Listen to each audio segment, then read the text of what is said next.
Greetings and welcome to the Richard Dolan Show, where every week we fight the good fight. I'm happy to be here live broadcasting here with you. Have a great guest who is right here on the screen with me. His name is Danny Silva. He is the owner, operator, manager, and creator of the Silva record, which in my opinion is one of the really great, relatively recently created UFO news sites that are out there. Danny, welcome to the program. Thanks, Richard. It's great to be here, man, with a legend. Well, thank you very much for being here. I'm actually really grateful to have you on because I've admired your work for quite a while now.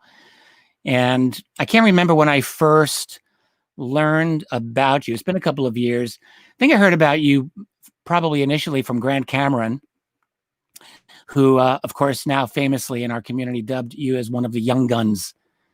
And I'm thinking, who are these young guns? That's great. Who are they? But then I realized I'd actually known about your blog site for a while and had come across you, but I hadn't really delved in until like this last year, a little more than the last year, really became aware of you and some of your colleagues. And it's definitely my opinion that you are at the forefront, along with a very few other people, doing some really good investigative work and reporting on the UFO subject. So again, congratulations. And I've got a link below on the YouTube channel here for anyone who wants to check out your site. It's silvarecord.com. And I want to talk to you a little bit about some of those stories. May I ask you a different question to start off with, however? Are you there? Yeah, I'm here. Thank you.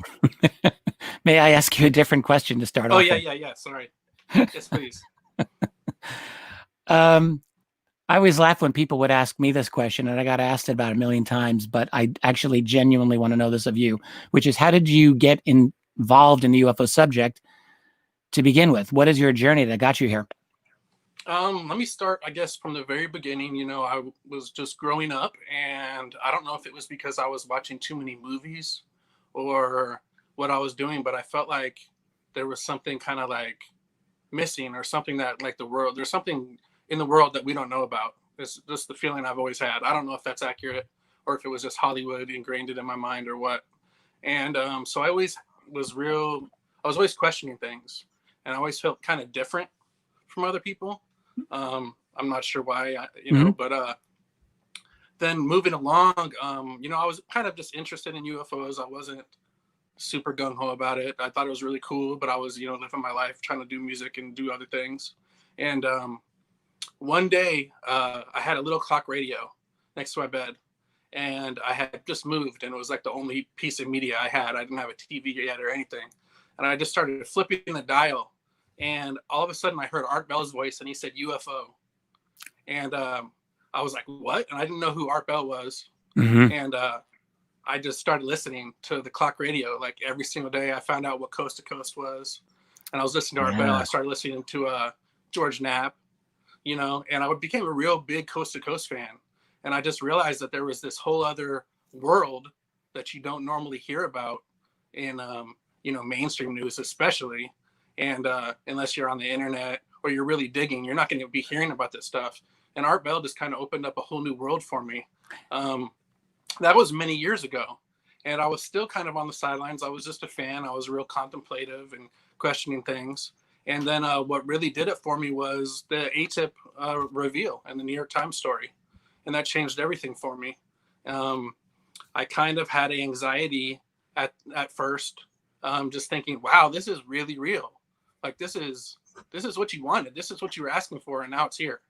This is real. This is a real subject. It's no longer conjecture. There's stuff flying around in the sky that we can't identify. The government has a program. That was a big deal for me. I guess I didn't realize that it was that whole piece. We're only talking December 2017 when that major article came out. Of course, it really did transform the culture. You made me think of something else earlier when you were talking about listening to Art Bell as a younger person. And doesn't it strike you, it obviously must, that part of the attraction to UFOs for a lot of people has just been the fact that it's been this forbidden subject. It's like, don't go there. All of respectable society loves to shun it, of course. And even in the 90s, which was not a million years ago by any means, it was just not something that respectable society would really talk about, and certainly not in a serious way. And yet you discovered, as I discovered during the 90s as well, and as a lot of other people discovered, that there are serious people talking about the subject. And I think for some of us, that's just enough to get us to really become incredibly interested and engaged. And obviously that's what happened with you. Yeah, and not only that, it's like infuriating that, the world doesn't want to look at this stuff, and there's so much evidence for it. A lot of times, people that are interested in UFOs, they try to talk about it to their friends and family, and they get laughed off or whatever it is. Right. And it's really, it really makes us kind of take it up as a cause, because we believe like the world needs to know. And I don't know what's going on. I'm not saying I do. I know stuff's flying in the around in the sky, but I don't know the big picture necessarily. I'm not sure if anyone does. But I just want the world to know those facts, I think. Right. And once you kind of come to grips with the fact that there's a cover up, which I think we can prove that now, 100% prove there's a cover up, because they didn't tell us about ATIP for all those years, at least. And yes, at the very least, that's yeah, a cover up. At the very least. Yeah, at the very least. And so it's just it feels like it's a civil rights issue. Maybe that's not the correct term. It feels like it's a human rights issue, and we need to just be able to know the truth. So that kind of got me real motivated too. Mm-hmm. But as soon as the ATIP story, was published and dropped, it just changed me. I was super obsessed, and I wanted to know all the information I could possibly get my hands on. Not a lot of people were into it. Like, even now, there's a lot more people. There's the Unidentified TV show, and there's just a lot more visible even than it was in 2017. So in 2017, it was just one article. And, so I was jumping on social media. I jumped on Twitter. Yeah. I was real vocal, being an idiot, being crazy on there, just trying to get all the information I could. And a bunch of us were tweeting about it, a small circle, actually. Mm-hmm. And some friends of mine were like, well, let's start a blog. And I was like, really? I don't have any experience. I don't know what I'm doing. And they were like, no, you're going to be a part of the blog with us. And they kept bugging me to write, and I didn't know what the heck I was doing. I do come from a journalism family. Mm-hmm. So I kind of maybe got a little bit of that brushed off on me, but I never, was trained, and I don't have much education in it. But I was quickly finding things out that I wanted to share with the public, or just with social media.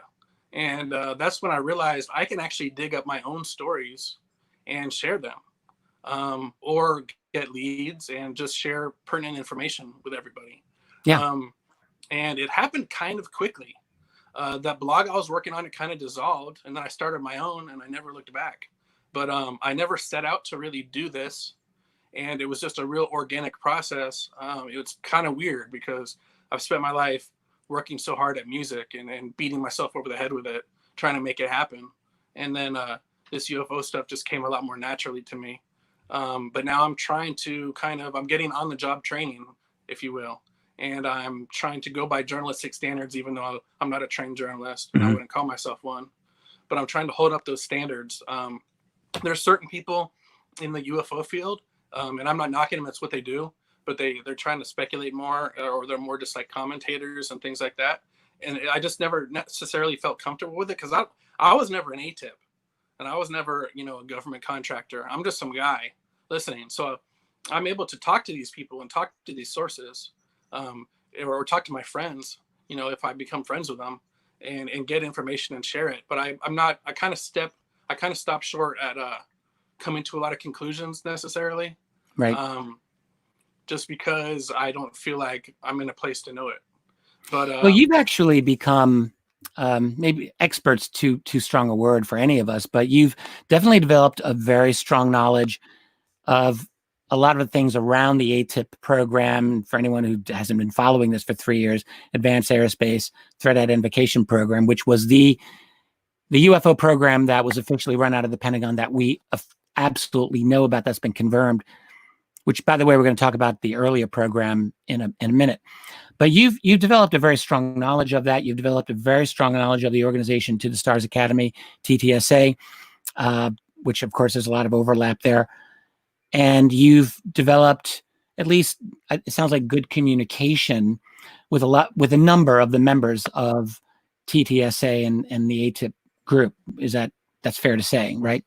Yeah, and I try not to name drop who I talk to or try to brag about it, because I feel like it's in bad taste sometimes. Other times I will, if I try to get a comment on the record or something, or sometimes I'll just slip and I'll allude to it, and I will do it. So I don't always even stick to my own rules. Right. But I just try not to, because I don't want to be bragging about it or act like I'm speaking for them, because I've noticed even you could know someone and you're like really close to them and they tell you something but you still understood it wrong. So you don't want to speak for these other people and then tell the public, on behalf of them. No, absolutely. Well, before we get into those issues, I just want to point out, like, you're a great example of, you were saying you wanted to, like, really make it in the world of music, and then suddenly the UFO subject came along, and now here you are doing something completely different. But from my perspective, this is a great example of how someone does succeed. Like, the way that we succeed in most fields, in my opinion, is by having some passion about it, like real passion, like really caring. And also, which it really sounds like you've been doing, have respect for the subject itself, to do everything you can to learn about it and to make yourself into the best student of it that you can be, and to maintain that passion. And I just want to tip my cap to you and just thank you for doing that, because honestly, you've got a website, a blog site, a news site, I suppose, that's really quite valuable, and hope we can start talking about some of the stories you've been working on. Yeah, and I've been lucky to be able to have people talk to me. It didn't happen overnight. It took a long time for them reading my stories and trusting me. But I was lucky real early on. Grant Cameron and George Knapp kind of co-signed me, or at least just gave me some shout outs, and it moved my career and credibility forward pretty quickly. Yeah, that is actually good fortune. They help definitely get your name out. On your site now, silvarecord.com, your top story is on Lou Elizondo, and basically an interview that he did along with Chris Mellon, both of TTSA, with George Knapp. And I read this. I actually have now an audio copy of the interview, which has been provided to me. I haven't yet listened to it, and I wanted to do that before we talked. So I'm handicapped by not having heard the whole interview, although a few people have told me what's in it. I would like to talk with you about that and to get your take on it and what's significant about it, because there's at least one very significant piece of news in there, and there's quite possibly a bit more than that. Yeah, it was a great interview. Chris Mellon was very, sober, as he always is, and just gave great facts. He didn't go overboard too much, even though we probably want him to sometimes. Lou Elizondo, he went farther the second hour, and he told some cool stories. One of them, he's never told anyone before, about him meeting I like to call him Point Man. I got that phrase from George Knapp. I respect George Knapp so much, and I really try to listen to him and learn from him. So he doesn't say program manager, and he doesn't say all these other things. He says program point man. Mm-hmm. It's more, I think it's more of an accurate term, because we don't know exactly what's what. But Lou Elizondo, it sounded like he met the program point man from the 80s from some version of ATIP or some UFO program. Yeah. He was in a classified meeting, and it kind of sounds like an episode of X-Files or something, where the smoking man is coming up to him or something and talking to him. But and he said, I had your job in the 80s. And Lou says he didn't know about that until then. So, right. There isn't like documents or anything. Maybe we can try to get some now. But there isn't documents to prove this. But, it's Lou's word, and his word means a lot, especially to me and to a lot of other people. Yeah, it's a really important point to make here. So, for anyone who doesn't have a memory longer than 3 years, for years and years and years, UFO researchers were trying to get any information at all out of the United States government about any related UFO programs whatsoever that may have existed, any. And we got denial after denial. My wife Tracy's coming in here right now to give me a piece of paper. turn my volume down to match Danny. Thank you, Tracy. You're a lot hotter than I'm coming in too hot. Yeah. All right. If it's too hot, just tell me again. Okay. Thank you. I'm going to move that away. Point B. I'm glad. See, my own personal producer just came down to help me out here. Researchers are trying to get any kind of admission out of the government or any information whatsoever about current related UFO programs. And we got nothing. In fact, back in 2011 or 2012, Steve Bassett organized a disclosure petition for when that was when Barack Obama was president, and he was able to get an online digital petition. And at the time, he was able to get a response from the Obama's spokesperson at the time, who basically gave a complete BS non-answer and said, no, we have no program studying the UFO phenomenon. A total lie. It turns out ATIP was running at that exact moment. But when you go back further, you have to go back to the Project Blue Book era to get any kind of official UFO program. So I think it's very interesting that you have Elizondo making this very blatant statement that there was a program doing this officially in the 80s. And what do we think that the odds are that there was something in the 70s or multiple programs going on throughout every decade of the last 50 plus years, And Elizondo doesn't usually comment about the past. He makes a point of that, saying he didn't know what was going on before he took over or before he started working on the subject with the government. Yeah. So for him to comment on this is out of the ordinary, and he definitely wouldn't say it unless he meant it and it was a true fact. It's an interesting thing. I'd like to stick on Elizondo for a minute because he's very interesting to me. I've actually never spoken with Lou Elizondo. Crazy to say. I've spoken to a lot of people around him. I have never conversed with him. I would love to. But I will say that when you watch him, he's a very careful speaker, don't you think? Like he doesn't really overstep. He made this one statement a little over a year ago on Tucker Carlson's show, which I would love to get your take on this. This is actually one of the most famous things I think Elizondo has said up to this point, which was he's being interviewed on May 31st, 2019, in advance of the first episode of the TV show Unidentified, that's their TTSA baby there.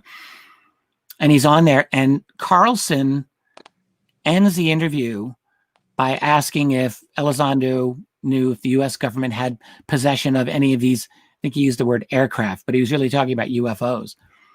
He was asking Elizondo, essentially, has the U.S. government retrieved any craft of UFOs? And Elizondo initially said his NDAs prevented him from answering that, but then he actually said yes. Do you remember that? I mean, that was an incredible moment? Yeah, it was insane. And he not only was it historic, but it was on national TV. Yeah, it was amazing. Yeah.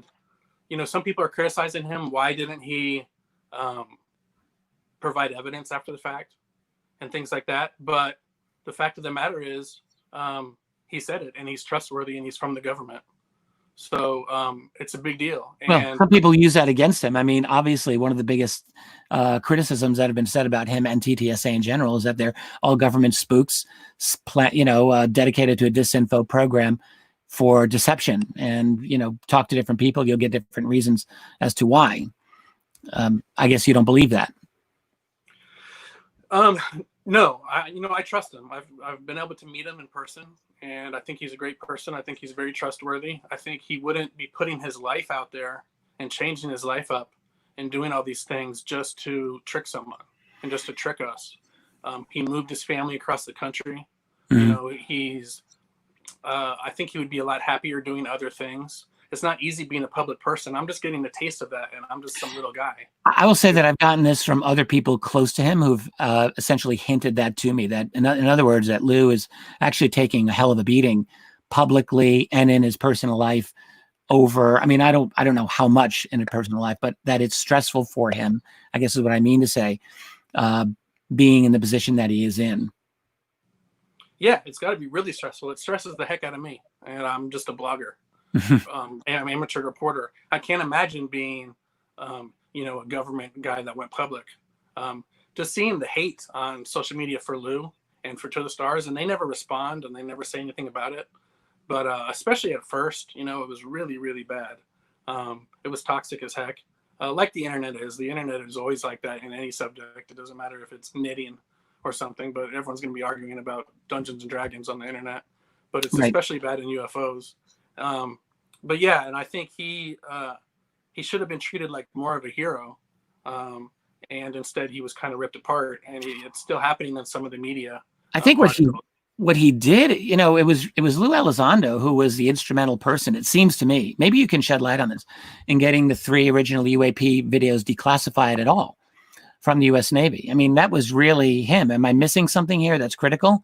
This was his initiative and his creativity and his, I almost want to say, like, it was not necessarily an easy thing for him to get those videos declassified, but he was able to do it. Yeah, I think so. There was other people working behind the scenes with him on it. Yes. From, I guess, ATIP or that group. A lot of people say he squeezed him out, or he kind of did it kind of like backhandedly. But I don't think that's necessarily the case, because Dopser approved it. Now, maybe they didn't do their due diligence.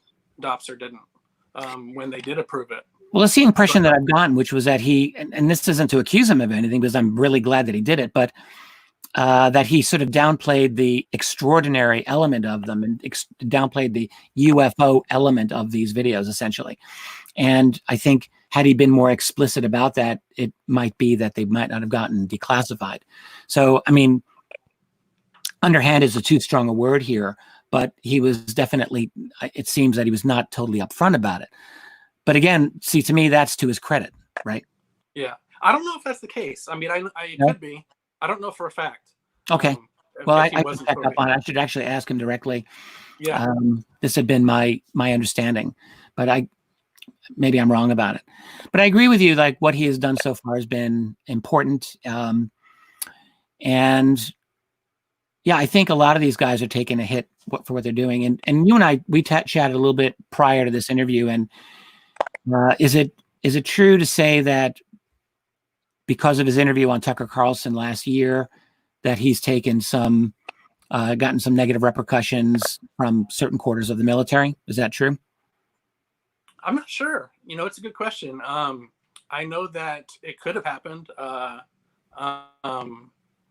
It was a big deal that he said that, but I'm not really sure. And it's interesting because during Coast to Coast this last week, George basically asked him the same question as Tucker did, but this time around, Elizondo didn't comment. He said he couldn't comment. Interesting. So whatever that means, he asked him about crash retrievals, and he asked him about he kind of lumped it in with the media stories that are coming. But, I see.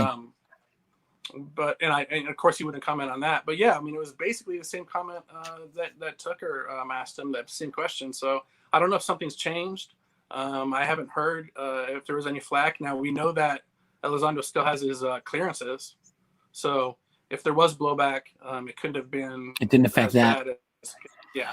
Well, I'll just mention one thing, which I don't think I've ever said publicly before. It's not that big a deal, frankly. But a couple of years ago, I met with Brian Bender of Politico, who also wrote, along with the New York Times piece, that very day in December 2017, Brian Bender was the author of the article in Politico on the ATIP program. And I ran into him at a UFO event a little over a year ago, I guess.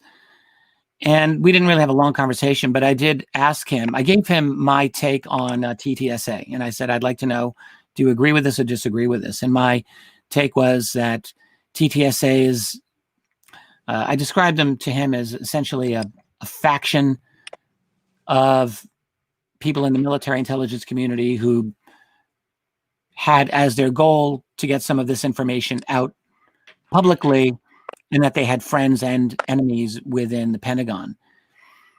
And Bender absolutely agreed with that. And he said a lot more enemies than friends, like many more powerful enemies and friends.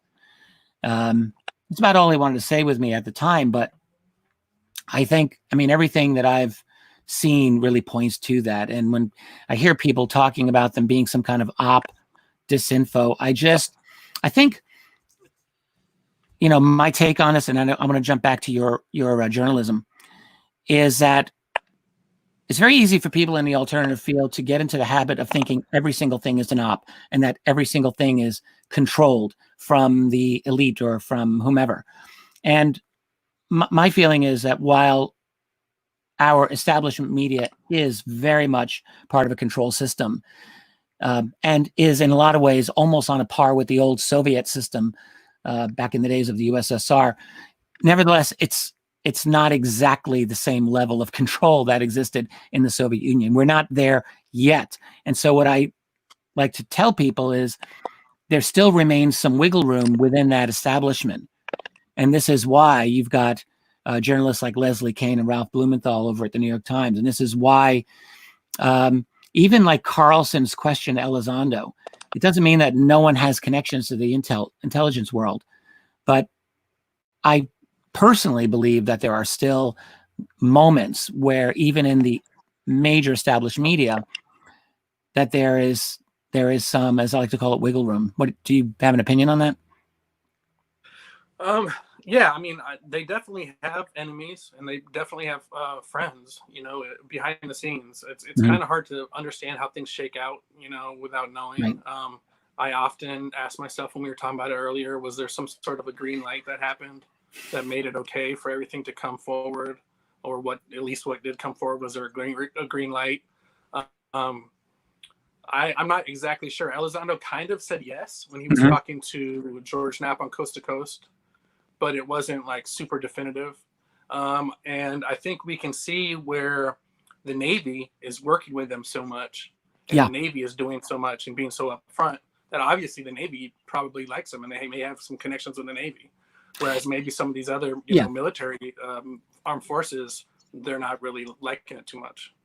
I think there has been a so-called green light, and a lot of us, including myself, have been asking some of the folks in that group about it. But what I would say about it is that someone gave, let's say, a green light to move forward on this, but that doesn't mean that there aren't a whole lot of people trying to put up red lights as well. So it's not as if you've got a unified system that's uniformly rolling out some kind of disclosure or fake disclosure or something like that. I think what we have to understand is that we're dealing with factions within a very, at times, ossified structure of power. And what I think is what we're seeing, that whole struggle being played out to a limited extent that we're able to see. So yeah, it definitely seems like it. And you know, we sometimes we hear about the different armed forces not getting along, so that could be the case with this. Or different just kind of parts in government. You know, Mellon probably knew the people that he worked with and had allies, and Lou probably had allies where he was working with, and maybe a bunch of people that didn't know him don't like him, or maybe the people that feel like they weren't up on everything that he was doing, they could have a chip on their shoulder because they felt like they were out of the loop and now they're trying to get him back. Yeah. Well, let's shift gears a little bit. One of the other interesting stories you wrote about, in fact, the one right before this one, had to do with the Senate intelligence bill, sponsored by Senator Marco Rubio. And this came out about a month ago. I still think this is relevant enough for us to talk about. And again, for people who don't know, essentially, this is an annual Senate intelligence authorization bill for the next fiscal year. And they do this every single year. But in this particular bill, a section dealing with UAP has been added. It strikes me as significant. Would you just explain that a little bit? Yeah, they're talking about UAP in the intelligence bill for fiscal year 2021. They want a report, basically, of everything they know. And it does say that there's a classified annex. So I'm slightly concerned that what they're going to get is going to be highly classified, but there's supposed to also be a public component for it. Yeah. You know, maybe they're going to phone it in, or maybe they're going to get around it and it's not going to come to fruition. But it sounds like the bill is at least going to be passed. This story specifically has to be the biggest story since the ATIP reveal, or maybe since the OSAP reveal. I mean, this is huge. This has the senators. Marco Rubio's talking about it on camera now. Yeah, It's he like did we an kind of, amazing, I mean, a quick, like 2-minute interview, which I thought was quite extraordinary. Can you talk a little bit about that? it was insane. He said, he confirmed what we all know, that there's things flying around the sky, crafts or whatever you want to call them. They're definitely flying around the sky. They definitely have technology that we don't, or we aren't able to access. And that's just a fact. And that's what everyone can come together on. Mainstream media, we don't have to talk about aliens. We don't have to talk about any of this other stuff, even if we think it. All we have to come together on is that there's stuff flying around in the sky, and we need to figure out what it is. I have to agree. I think this is an absolutely extraordinary moment. And I see a lot of comments from folks over the last couple of weeks saying, well, I hate Marco Rubio and he's a senator and they're all corrupt and I don't really want to, I'm sure that there's an ulterior motive and so on. But again, I think that in our society, we have really fallen into a bad trap. And a lot of people cannot seem to get themselves out of this trap. And the trap is, rather than listening to what someone else is saying, you are trying to think that you're smarter than everyone else and to try to understand what their actual motivations are rather than actually listen to the words that they're saying. And I think people do this all the time now. I think it's an extremely toxic way to go about, not just, it's a great way to destroy a relationship. It's a great way to destroy a friendship. And it's a pretty darn good way to destroy a society as well, by actually not listening to someone, instead trying to figure out what you think is their actual motive. It's not that we shouldn't have our spidey senses out. I think we need to have our spidey senses out. However, not to the point where we actually are not listening to other people. Like what Rubio said in that interview was quite extraordinary. I agree with you. And the fact that UAP are now officially in this Senate intelligence bill, that's extraordinary. That hasn't been in a Senate bill in maybe ever. I don't really know the last time if this is ever, UFOs or UAP have ever been mentioned in a US piece of legislation. It was quite amazing.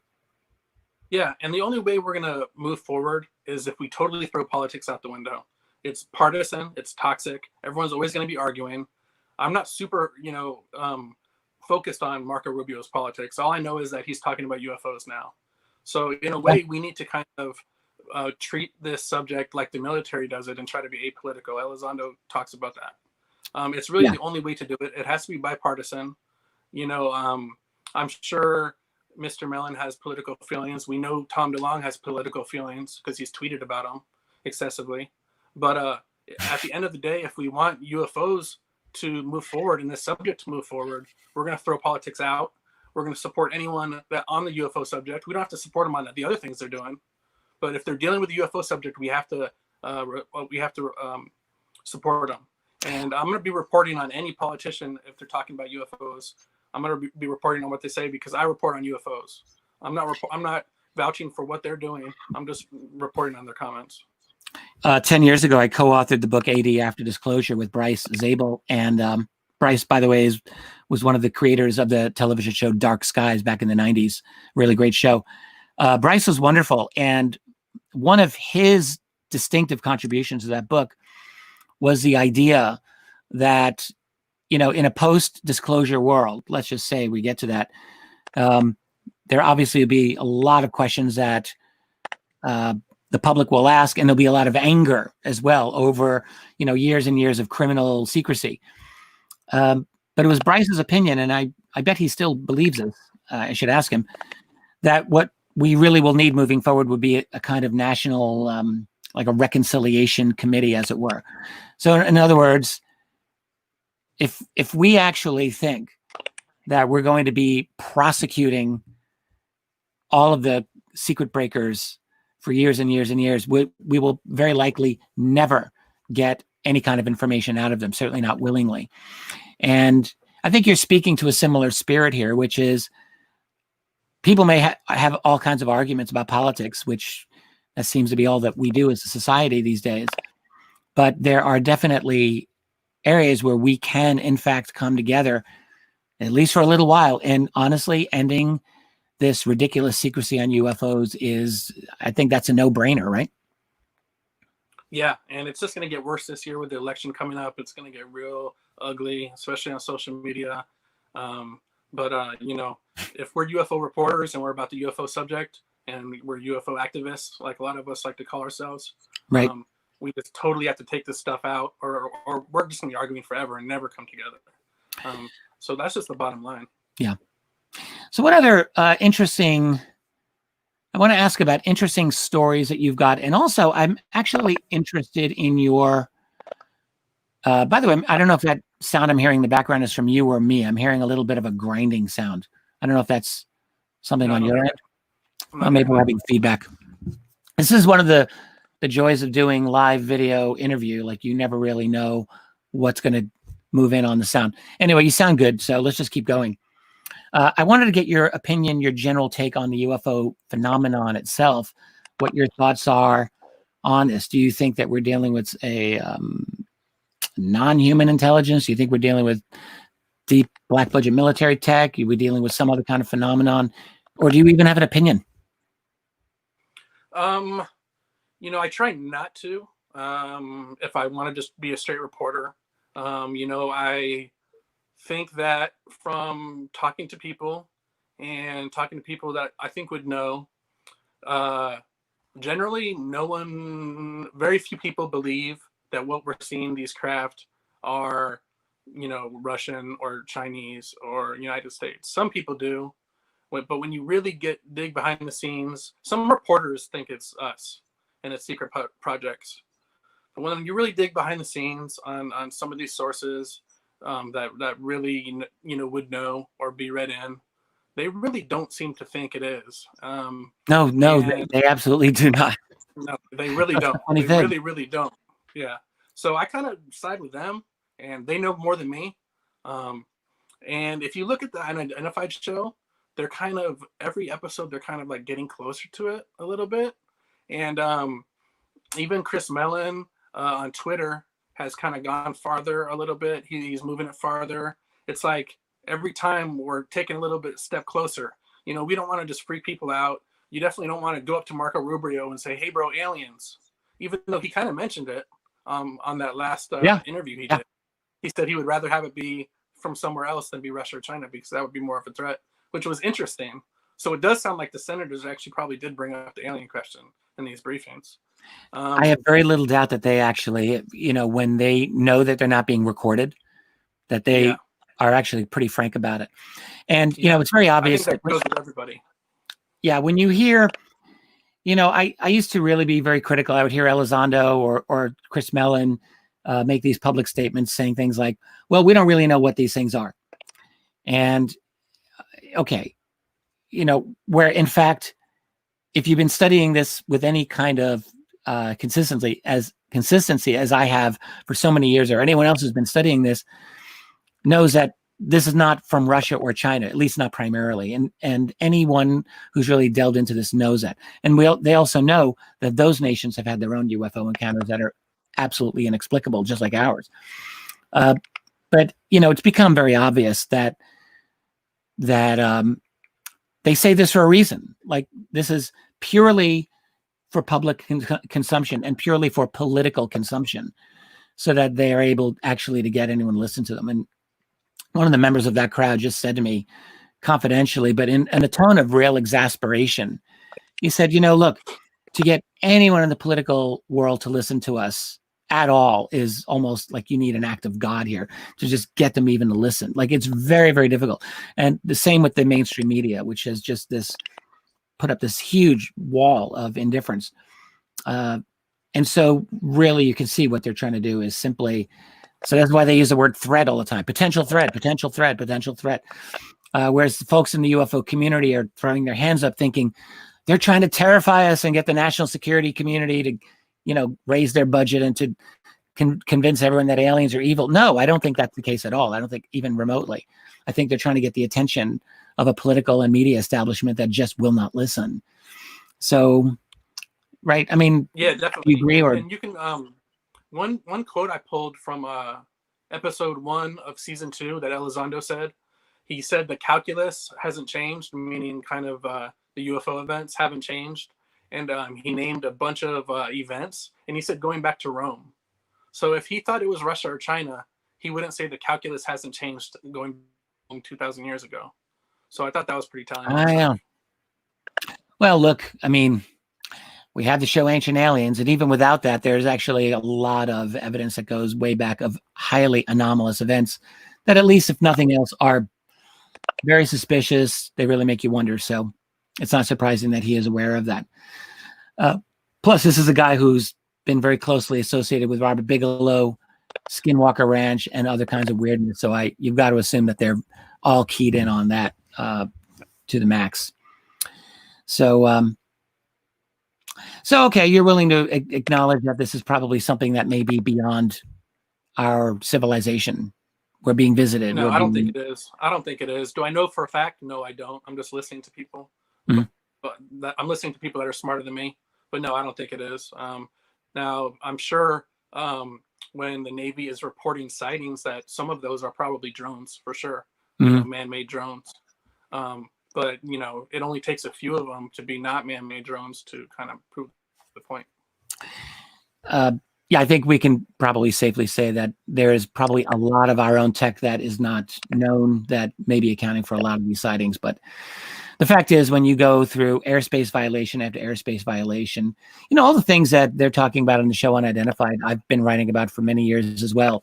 And the fact is that the United States military and other militaries are dealing with phenomena that they clearly do not know how to deal with, that clearly do not look like ordinary aircraft. They're often described as disc-shaped. They move in extraordinary ways that no one can figure out. So obviously, I think some of this does not belong to us. So what else is big and going on your website? What other major stories have been really occupying your attention as important? I guess I should ask. I wrote a blog and it kind of slipped through the cracks. A lot of people didn't understand it, but I wrote about whether Christopher Mellon and Luis Elizondo could return to government. And I think that's maybe on the table. Mellon from day one has talked about the idea of basically, and I'm kind of paraphrasing, of a UFO czar, where we need kind of, a unified approach in government. Kind of like, we hear about 9/11 and how everything was real messy. People weren't talking to each other, and that contributed to, possibly failing to stop the horrible attack. So they don't want that to happen with the UFO subject. Not that there's going to be an attack, but they want it, a conglomerate. And maybe UAPTF is that right now, which is another big story.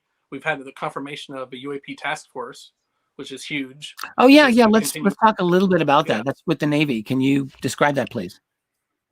It's ran out of OUSDI, or I shouldn't say ran out of, but they're in charge of it. But then the Office of Naval Intelligence does a lot of the work, is how I understand it. Okay. So once again, we're seeing the Navy on board doing a bunch of the work on the UAP subject, which is pretty interesting. It's like, I hope one day we can find out more about why people might say that they're having more of the sightings, but I don't know if I believe that.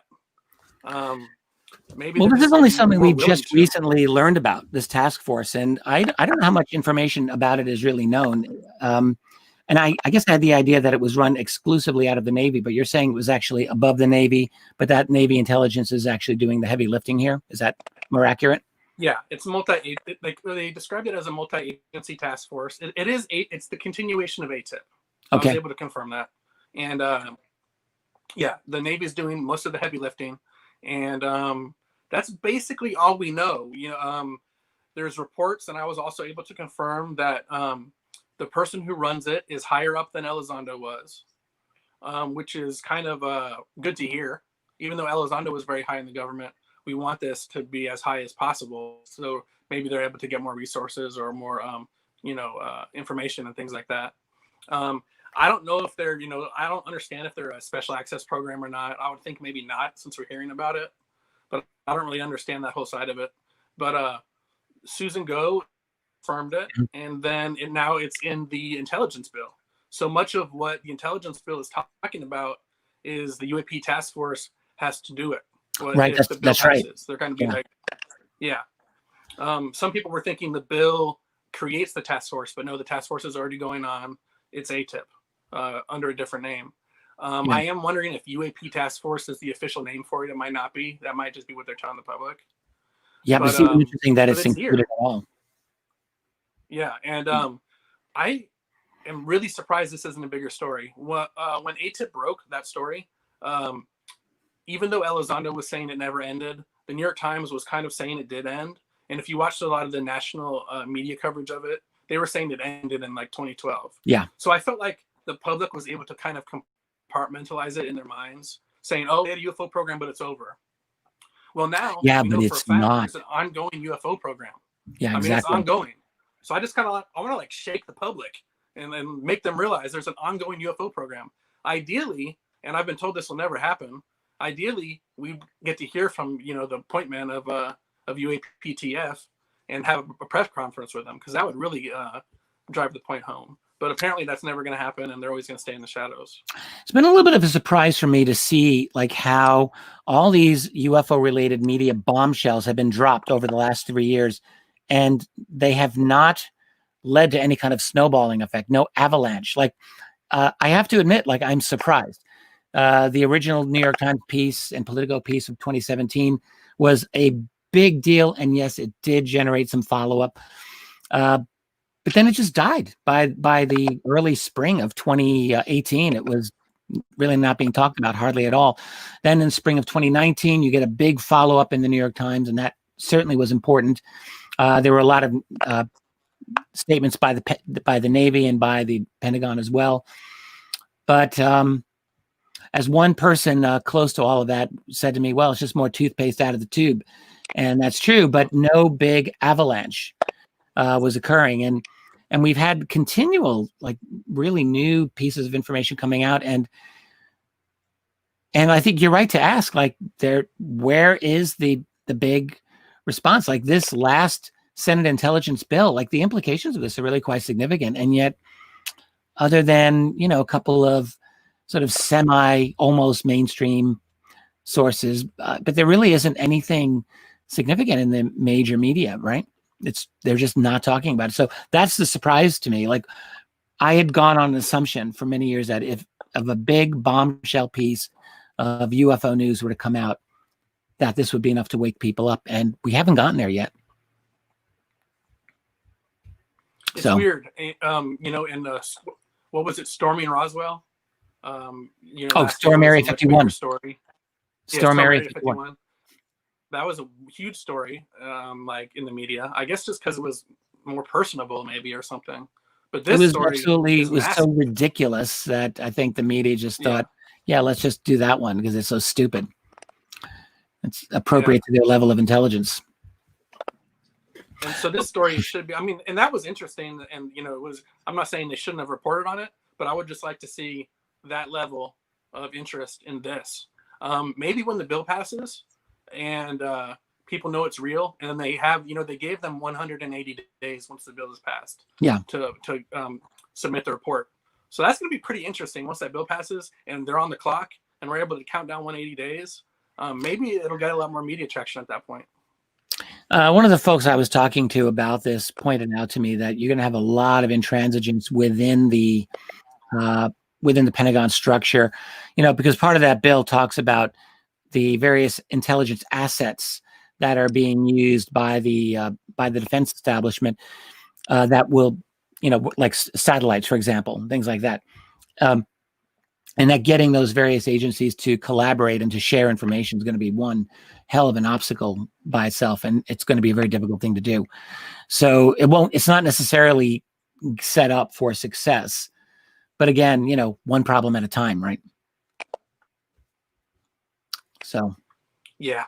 And it's still a big deal, and we're going to have to deal with that when we get there, I guess. But hopefully it's going to give more media attention to this, and to have Marco Rubio on board.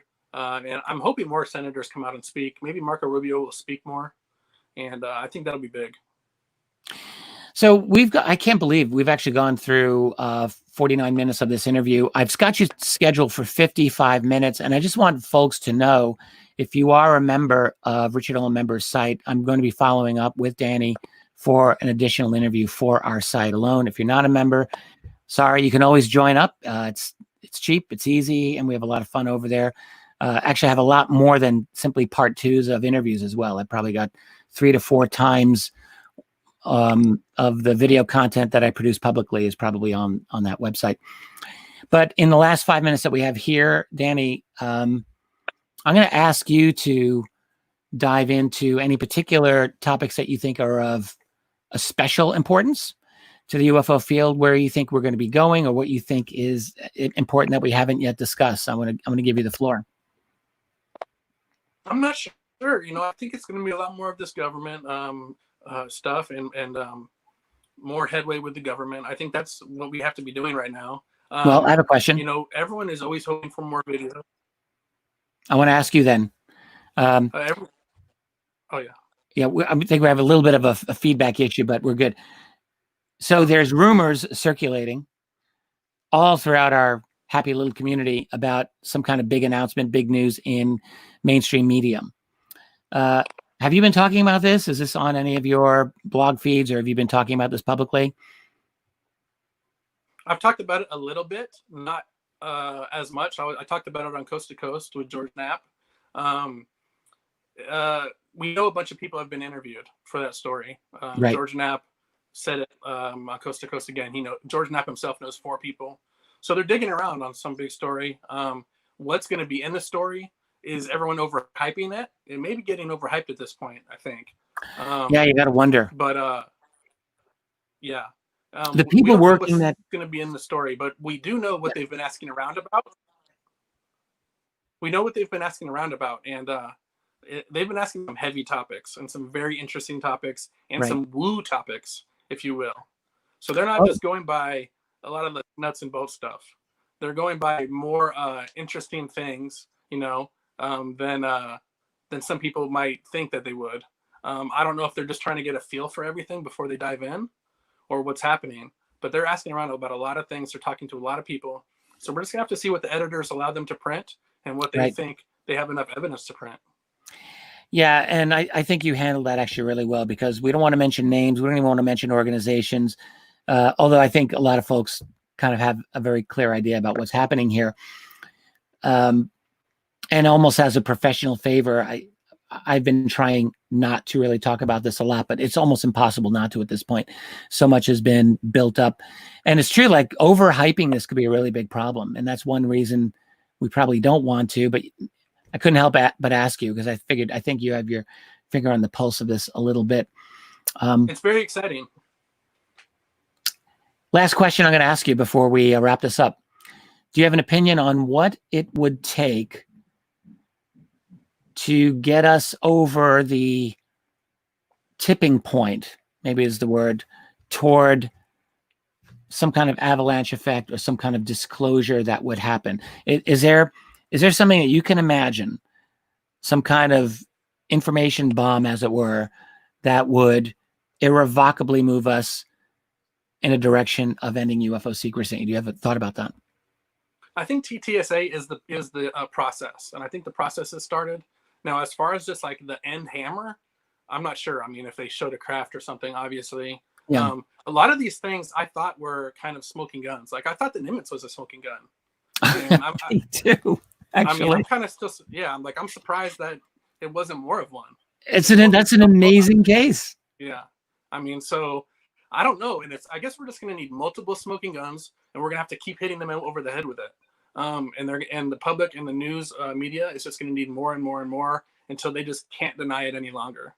And so, I mean, we had the Nimitz, we had the Roosevelt, which I guess isn't as much of a smoking gun as the Nimitz was. Hell of a story. Yeah. And, Lou, Mellon, everyone, they're continuously saying that all these events are continuously happening to the military. So I think it's probably only a matter of time where we hear about more of them. Now, I'd like to hear some evidence with these rather than just stories, like if we have video or radar or things like that to go with it.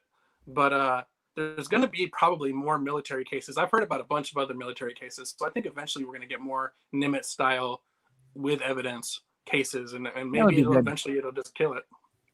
What you say about Tic Tac, we have to wrap this up in a minute. What you say about the Tic Tac, I think, is spot on. Like, one would think that would be enough to shake up the nation, tremendously, and not a whole lot happened. And this is where I think, when I was talking about the Soviet Union as a model for our media, this is where I think it actually is true. Like, I really believe that Americans and people in the West really need to disabuse themselves of the idea that we have a fully functioning free media. I mean, I think most people watching this probably understand that very, very well. But I think just most people need to recognize we don't have that system. It does not exist. We have a system of tremendous control, mostly centralized control over a corporate media that works, for the most part, hand in glove with what maybe we can call the deep state or the national security state. It's been going like that for years.